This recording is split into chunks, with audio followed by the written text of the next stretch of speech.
This is Seasons of Discontent with your hosts Rick Snyder and Matt Combs.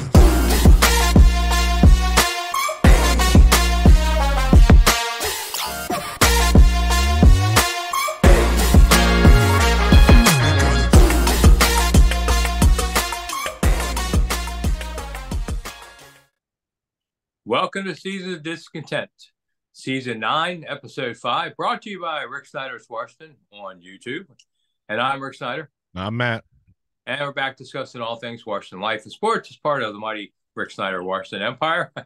So please like, share, comment, and hit the thanks button so that Matt can enjoy a little money. If you're on YouTube, that thanks button's that little dollar sign under there. All right, Matt, so I was at the game for the opener. They won. But the biggest thing was there were legitimate 64,000 fans there in the upper deck. Everything really were there. And they were pretty much all, Washington fans. I spotted a couple Cardinals, but that's about it. I mean, it was Washington's day. Washington is a great events town, more than anything, more than a sports town. It's an events town. This was an event. So I'm not quite sure. I expect the Buffalo game in a couple of weeks at home to have quite a bit of Bills Mafia. I'm sure they've already bought tickets, and will they be outnumbered? I don't know. That's the difference. It won't be like the other team can overwhelm them by 70% of the fans. Maybe it's more like a 50-50 or, something like that.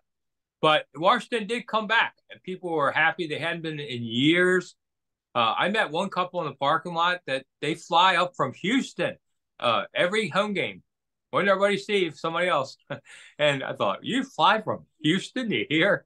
Every home game? I mean, I met a couple once from Miami who did that. I saw Big Doug, who has his podcast. He drove up from North Carolina. I mean, people were coming back home, and that's why it was the homecoming. They had Rigo there. Sonny came. Billy came. You don't have to use last names. Daryl was there. Champ. RG3 brought out his two kids, so they wouldn't, I guess, boo him. Yeah, that was so they wouldn't boo him. Yeah, I was going to say, it was more of an event, just like you said, with the past names. I mean, Clinton Portis was there. I guess he got out of jail.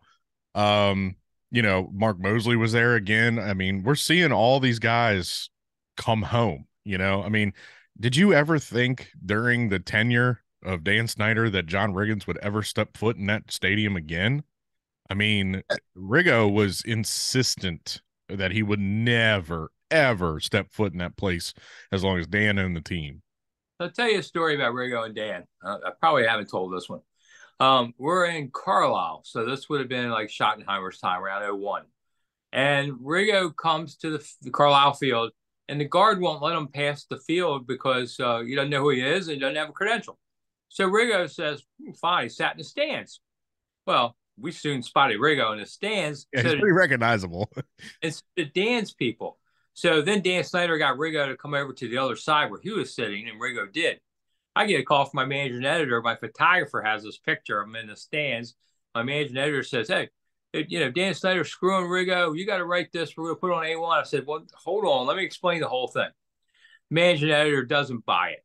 And I said, well, it's the truth. He goes, well, you think we worry about the truth and all these Bill Clinton stories we write? Oh, okay. I said, but I don't want to write it because it's not true. He says, then you're fired.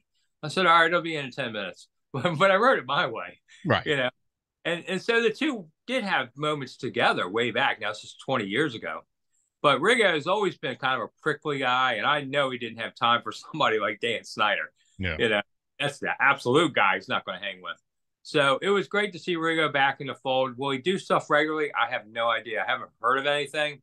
I think they're still kind of catching up on these kind of things of what they're going to do with people. Champ was in the Washington Post saying, I never wanted to leave. Okay, that was pure BS. Yeah. I was a beat writer then, and he was in a contract dispute with Dan and wanted more money and forced the trade. That was on Champ.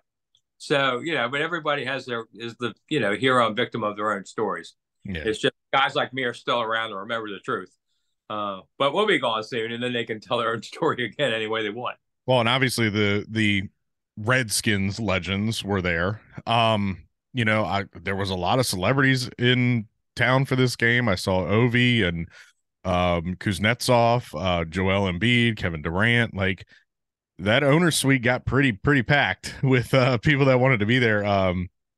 You're right. It was an event. It was a big event, and Washington showed up for the big event. They always show up for the big events. We are an event town, like you said. It was just pretty. It was pretty cool to hear the roar of the stadium, through your television. We had not heard that in a while. Yeah. Did you see the picture of Kevin Durant and Magic Johnson with Josh Harris in between them? Yeah. I mean, Poor Josh. They're setting him up. That guy's worth so many billions of dollars, and you had to make him the little short guy in the middle. It was like twins with Danny DeVito and Arnold Schwarzenegger. yeah, I mean, which Durant? Like they're both like 6'9", Magic and Durant are like 6'7", 6'9" or something. Yeah, exactly. I think Josh is, I don't know, 5'10" maybe. I don't, maybe more, but man, he looked like the dwarf. I know. That was pretty funny to see. Yeah, they had all kind. They had a lot of events. It felt like the old RFK days, and maybe the 2012 playoffs at FedEx when the RG3 ended up getting hurt. That's probably the last time there was really a legit sellout. Was back in 2012, and team officials kind of admitted that finally, and before that, I don't know when it opened the stadium maybe. So it had the old RFK vibe to it. Maybe Wow. Gibbs 2.0, his first game back. Maybe. I mean, that maybe. But it was loud. I mean, they were in the concourse. The concourse was filled at an hour before the game. Okay. And there was like 40 people deep trying to get to it. And we looked on TOP, the guy sits next to me. We pulled up the traffic stuff. And the Beltway was backed up from College Park to the stadium. That was the early years when they used to have like 80,000 come. I hadn't seen that in forever. I mean, I got there really early, so I didn't have a problem. But when I got there 3 hours before the game, the tailgate red section was full, Wow. right away. So the people came, for this. Now, I don't know if they'll come back. Well, that was where I was going to go next is obviously we have to see, look, when the Eagles and the Giants and the Cowboys come to town, we have to see the ratio of Commanders fans to those other teams. We all know the never been to Dallas syndrome is very big in this town with all the Cowboys fans. And then of course New York's a train ride, Philly's a quick train ride. I mean, those two towns seem to take over this town pretty on the regular, whether it's in baseball or football. One thing I did see, and this is a nod to you and your profession, I did see the plaque that they put for Rich Taylor. I thought that was very nice. Yeah, it's been there for a little while, but yeah, it will always stay there. Yeah. For Rich Taylor, those who didn't know him, he was a writer covering the team and passed away very suddenly of a heart attack a few years ago. I think it's been 5 years by now. Yeah, it's been wow. So yeah, we went through a stretch where we actually lost like 3 writers in a year, something like that. A couple of them were older, but yeah, it was a sad time. I'm sure Rich would have enjoyed it because he was a big historian. I gave Rich a start in the business, and it's a long story. But he I guess that's me now. I'm the old man left, but you are. He was that big. So yeah, I was telling somebody the other day, I've been doing this 45 years. And I'm like, good God, how old are you? And I'm like, yeah, well, I started at 18, so I'm not that old, but I'm older than any of these guys, and a lot of the beat writers are my children's age, right? Like you. So that's okay. Somebody's got to be around and remember the past. But now we're starting a new future. I mean, I really do feel like it's a new clean break. I could see a new name coming in a couple years. Yeah. What it'll be, I have no idea. I just cringe thinking about going through that again. It's not going to be Redskins. We know that. Well, yeah, and I was going to say, obviously they had the welcome home dinner and all that stuff over the past couple weeks, and Mitch Rales did come out and say, look, as much as we identify with the past, we're not going to we're not going backwards, we're going forward. And they said, they're basically going to do what Dan and company said they were going to do before they didn't have the money to fight for Red Wolves or didn't want to deal with hogs or anything like that. So, and then just picked Commanders out of thin air. I feel like this team will do, or this ownership team will do its due diligence. I look at this season as the honeymoon period. Look, the evil ex-wife is gone. The new hot wife is in. Let them hang around for a little while before they start redecorating the house. You know, they've already started to make the game day experience better. That's one of the things that we talked about on the previous show, and a lot of people have commented on, is the new food, the half price beers, stuff like that.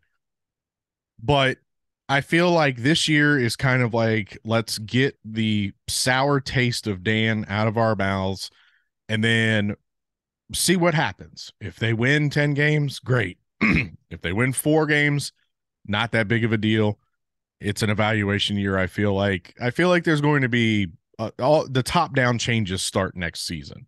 You know, whether Ron elevates him up into a managerial role or a presidential role, and Jason Wright goes, and Bieniemy can take over. Who knows what's going to happen? I do feel that the type of owner that we've heard about Harris is, he doesn't play the sport. He doesn't know anything about the sports. He hires people that know what they're doing. And I feel like that is where it's all going to start at the end of the year. A couple of things about the stadium to share that point about detail. Maybe 30 minutes before the game started, there was a guy there in front of the press box area on a ladder fixing some stuff above, right in front of us, like 30 minutes before the game. And, geez, that was it. But I walk up these 2 ramps from the tunnel entrance we come in. The public never walks on these ramps. And they're, nobody's ever touched them. And I get halfway up and I see this big, kind of like a street cleaning machine. And I noticed that the ramps are clean. They were just black, grimy, dirty place, because who cared? Nobody walked up them, but me and a few media people or whatever. Right. No, these were scrubbed clean. Some of the railing had been replaced. I was like, wow. So, all right, if to do this is at the end of your checklist. I was quite surprised by that.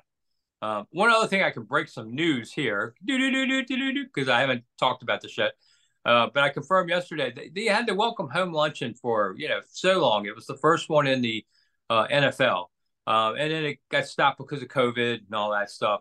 And I asked Jason Wright the other day, I said, hey, man, whatever happened to welcome home luncheon? Didn't have it this year. He goes, yeah, we're going in a new direction. And they had that big open party in like the park downtown, D.C., Franklin, where I think it was. And so there's more welcome home luncheon that's done. Now, it used to be all the players came, you had to wear a suit, and you had corporate America really was there more. I mean, fans could come, but it was a little pricey, and the food was fine. They gave out some awards from the previous year, like offensive, defensive players. The only time it ever made any sense for me to be there was the year that Cook announced the new stadium, surprised everybody, so we weren't there. He announced, I'm going to build a stadium about 10 years before it really opened. But that's gone, and they're going to do something more fan-friendly, open. And so if you've ever been to one in the past, you have your memories. It was one chance that like a player sat at every table at times. And all that stuff. So that it's kind of a victim of COVID, I think, more than anything. And they just are moving on from it. So if you wondered what happened to that. But like you said, it's more of a fan experience now with this pep rally type thing downtown where it's free to go. Anybody can come. I felt like with the welcome home luncheon, it was, hey, it's $25,000 a plate and you get to sit with, RG3. It's like that's a corporate thing. That's a corporate sponsorship. That's, your Nike and your FedEx and your Budweiser executives are getting to go to that to rub elbows with players. It's not really for the fans. I mean, they tried Harvest Fest. They tried all this crap, but nobody was going to buy into it with Dan and Bruce at the helm. So it's good. It's good they're going in a new direction. I feel like Rails and Johnson and Mark. Look, Mark Ine knows this town better than anybody as far as sports ownership. Whether you look, I mean, it's tennis and stuff like that, but he knows ownership in this team, in this city, and he knows what people want. That's a great value to have on your team. And like I said, with Harris, he's not going to come in here and act like he knows what he's doing. He's going to hire the right people to do what they do to win. He did it with the Devils. He's doing it with the Sixers. He's hopefully going to do it with us. The one misstep was having a commercial by RG3 saying, I'm coming back. Yeah. I was like, really? Matt Riggo would have been the guy I would have done. Yeah, I didn't understand that. Like, it's been 10 years since he got drafted, but the taste of RG3 is still sour in a lot of people's mouths, Rick. That he is one of the most polarizing athletes in Washington, D.C. He went from beloved savior of the franchise, and within a year, people hate him. Like, Yeah, it's nothing against him, but it's whatever was leaked out of Redskins Park and whatever was reported in the Post, whether true or not. Whether it's he didn't want to wear the wristband, or I'm sorry, that was Donovan McNabb. He wanted to be more of a passing quarterback, not a running quarterback, and blah blah blah blah blah. Whatever his dad was saying, like there was too much interference with his career. Yeah, RG3 thing just won't go away. I wish Robert was going to write a tell-all book. No, he's not. Now he wants a job here. No, maybe he'll play here again. No, he wants to be part of the ownership. Robert, you're doing a good job in college analysis and all. Go find your path. Yeah. All right, we got our way out of here. So we'll be back again on Thursday night. Make sure you watch both shows this week on it. So I'm Rick Snyder. I'm Matt. See you soon. Bye. Thanks for listening to Seasons of Discontent with your hosts, Rick Snyder and Matt Combs.